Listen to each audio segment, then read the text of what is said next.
Bonjour à tous, donc voici la vidéo du jour. J'aimerais bien commencer par continuer la réflexion sur l'importance des petites fleurs, des petites validations qu'on s'envoie sur chaque mini pas qu'on fait dans la vie. Aujourd'hui, je vais prendre un exemple super simple. J'ai fini mon cours de piano ce soir et il faut savoir qu'avant chaque cours de piano, je triche énormément. C'est-à-dire que pendant la semaine, je m'entraîne pas de masse, mais avant chaque cours, je m'entraîne de manière super intense pendant 1 heure ou 1 heure et quart. Et vu que je suis relativement doué dans le truc, ça me permet de me débrouiller pendant le cours. Alors, est-ce qu'après chaque cours, je me sens coupable? Parce qu'en fait, si on envisage ça d'une manière relativement objective, entre guillemets, parce qu'il n'y a rien d'objectif, hein, je vous jure, dans la vie, mais si on voit ça du point de vue des exigences, j'ai pas du tout bien accompli mon devoir. C'est-à-dire que je fais plein de fautes. Je ne raconte même pas le nombre de fautes que j'ai faites. Les enchaînements entre les passages, oh là là, qu'est-ce que je les rate. La pédale, oh, encore un cauchemar. Du coup, de tout point de vue, c'est relativement nul, hein, mais je suis super content après chaque cours. Parce que quand vous commencez une nouvelle chose ou quand vous reprenez quelque chose que vous avez laissé derrière pendant super longtemps, ce qui est mon cas, il faut vraiment mettre un objectif super simple et baisser vos exigences pour réussir, pour rester dans l'action. Parce que rester dans l'action, il y a rien de plus important que l'action elle-même. Le pire scénario, c'est vraiment qu'à un moment, vous allez vous dire: «Putain, mais j'arrive pas, je suis trop nul, je fais pas bien les choses. J'arrête les trucs, parce que de toute façon, ça mène à rien». Ça, c'est vraiment et c'est le genre de scénario qui se passe tellement souvent chez les apprenants, d'un instrument de musique, par exemple. Parce qu'en fait, justement, la personne ne trouve pas de validation. Il ne trouve pas de satisfaction dans ce qu'il fait. Parce qu'en fait, l'art, il est compliqué, hein. Il y a tellement de manières de critiquer la personne quand on fait de l'art. Donc l'objectif que je me suis fixé, c'est vraiment tout bête, c'est de me pointer, tout simplement, à chaque cours. Et après 3, 4 mois, je pourrais éventuellement commencer à augmenter les exigences, mais de manière super limitée. Parce que comme je vous ai dit, l'important, c'est vraiment d'être dans le flow, d'être dans l'action. Et l'action, ça nous apporte tellement plus de choses que les réflexions. Je vous raconte un truc super simple. Avant de commencer à faire les vidéos, j'avais genre une idée par jour. Mais quand j'ai commencé à faire des vidéos, je commence à avoir mais tellement d'idées dans la tête. Je commence à avoir genre 5 idées, 10 idées dans la tête. Et que finalement, en fait, mon cahier, il est bourré de notes que j'ai du mal à les gérer. Donc, il y a une sorte de burn-out déjà. Du coup, ça, c'est pour vous dire à quel point c'est important de rester dans l'action, quel que soit le résultat de votre entraînement, quel que soit le résultat de vos petites résolutions. À partir du moment où vous restez dans l'action, ça va mener à quelque chose. Et à la fin, ça peut vous former une habitude qui va perdurer pendant 5 ans, 10 ans. Et c'est comme ça qu'on, soi-disant, réussit. Donc, ça, c'est la petite réflexion sur l'importance vraiment des petites validations. Les validations, c'est tellement important et on les néglige tellement. C'est un thème, les auto-validations surtout, et le danger de l'auto-jugement, je vous en parle même pas. Donc ça, c'est un thème que je vais développer un peu plus tard dans les vidéos, parce qu'aujourd'hui, je vais raconter une histoire très drôle.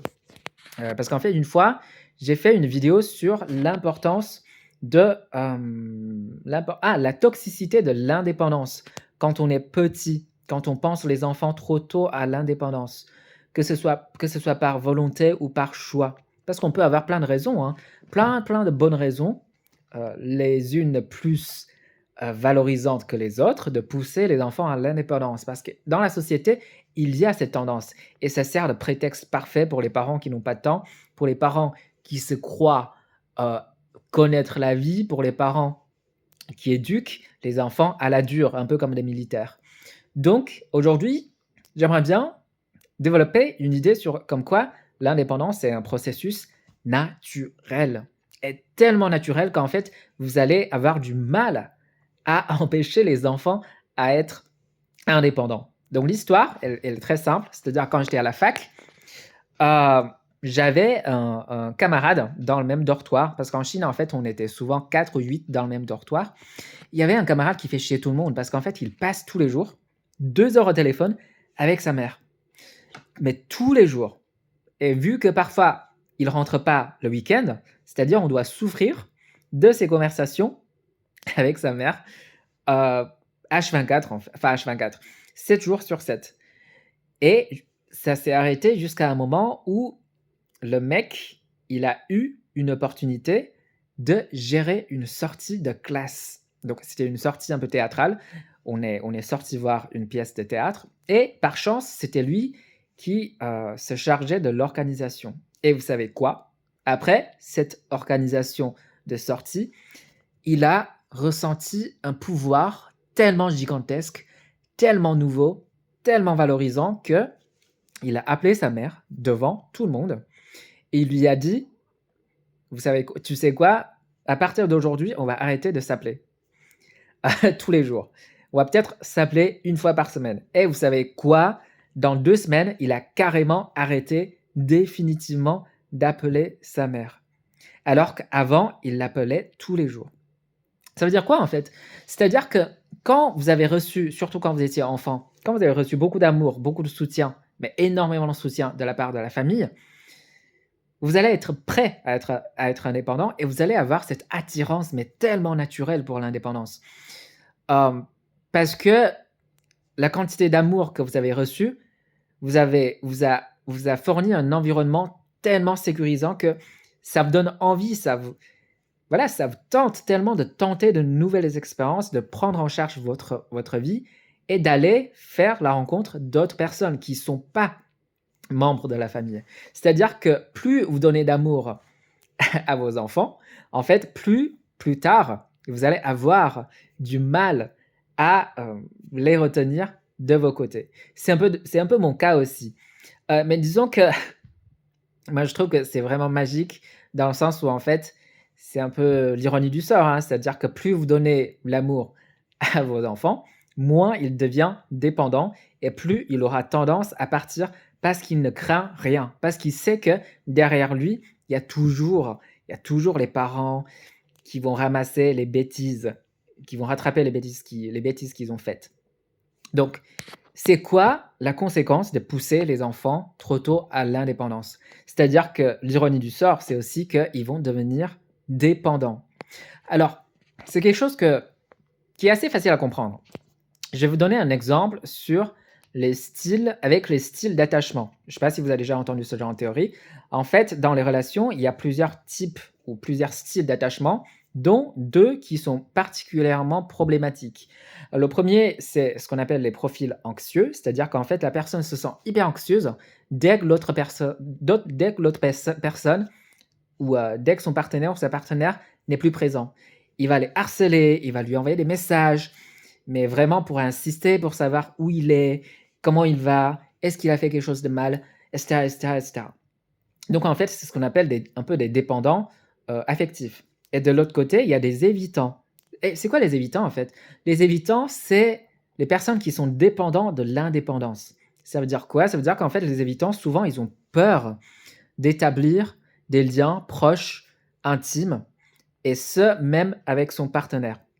En fait, il n'est pas rare si vous cherchez un peu dans les données cliniques, il n'est pas rare de trouver des évitants qui ont une relation en couple ou qui ont une relation soi-disant officielle avec son partenaire, mais en fait, ils passent un peu dans un mode où c'est des colocataires en amour. Je ne sais pas si vous voyez déjà ce genre de relation et qu'il se peut qu'en fait, les 2 personnes soient officiellement ensemble, mais qu'ils ne sont pas si proches que ça. Alors ça, c'est peut-être un thème que je vais développer ou peut-être pas, en tout cas. Ce que je veux dire, c'est que c'est finalement cette habitude ou cette éducation parentale. Parce qu'en fait, pousser les enfants à l'indépendance, ça peut servir d'excellent prétexte, hein, pour les parents qui veulent juste pas passer du temps, sur les enfants. Parce que voilà, il y a dans la société, surtout dans la société actuelle, il y a un peu cette tendance, il y a un peu cette, théorie qui veut que les enfants soient indépendants le plus tôt possible. Du coup, ça peut servir de super prétexte pour les parents qui veulent pas investir du temps sur les enfants. Ça peut aussi servir de super, super prétexte pour les parents, qui croient avoir connu la vie à tel point qu'en fait, ils savent ce qui est bien pour les enfants, c'est que les enfants, voilà, je les laisse grandir de manière un peu «sauvage» entre guillemets ou de manière autonome parce que c'est comme ça qu'on apprend la vie. Je suis sûr que vous avez déjà entendu, ce genre de théorie. Ou bien c'est aussi, très typique des parents qui éduquent les enfants à la dure, un peu de manière, on va dire, un peu comme les militaires. C'est-à-dire qu'en fait, voilà, il faut que tu sois dépendant. Moi, je suis pas là pour toi. Je peux pas être là, tout le temps. Il faut que tu te débrouilles toi-même parce que c'est la vie, c'est comme ça. Donc en fait, cette, tendance ou cette habitude ou bien cette lâcheté qui poussent les enfants trop tôt à l'indépendance, finalement, ça va les former, malheureusement, ça va plutôt les conduire à la dépendance. Et on dit souvent que les anxieux et les évitants sont les 2 recettes d'une même réalité. C'est-à-dire que quand on grandit, si nos émotions ne sont pas écoutées par les parents, si nos besoins ne sont négligés par les parents, que ce soit par le prétexte de l'indépendance ou parfois, on n'a pas vraiment le choix, hein, par le fait que les parents n'ont pas le temps, bah, en fait, soit la personne, elle va se dire que si mes parents me donnent pas de temps, c'est parce que je suis pas assez bien. Donc en fait, ça va devenir un peu des prouveurs.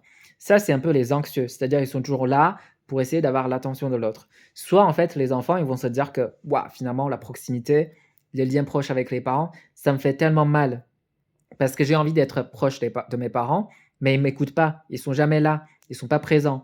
Donc en fait, je dois apprendre à gérer les choses moi-même et autant ne pas établir de lien» et en fait, ils ont peur des relations intimes parce que les relations intimes, ça conduit à des rejets, ça conduit à la négligence parce que finalement, en fait, ça conduit à l'indisponibilité émotionnelle. Si on se permet d'être proche de quelqu'un, si on se permet d'avoir envie de cette proximité.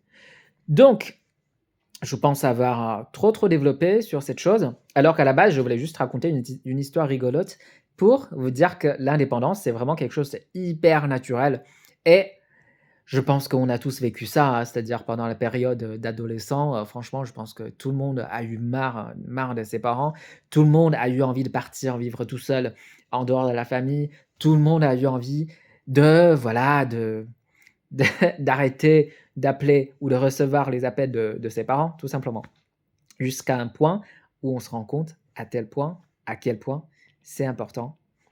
Bon bref, je pense avoir terminé la vidéo du jour et pour terminer, je pense un peu à changer mes habitudes de publication, bien que je pense qu'il y a personne qui le regarde.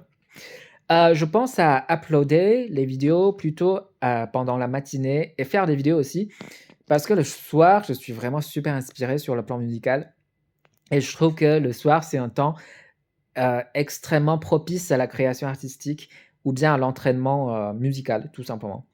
Donc je pense, consacrer peut-être 2 heures, 3 heures par soir à mon activité favorite, que ce soit la création musicale ou, la pratique au piano et je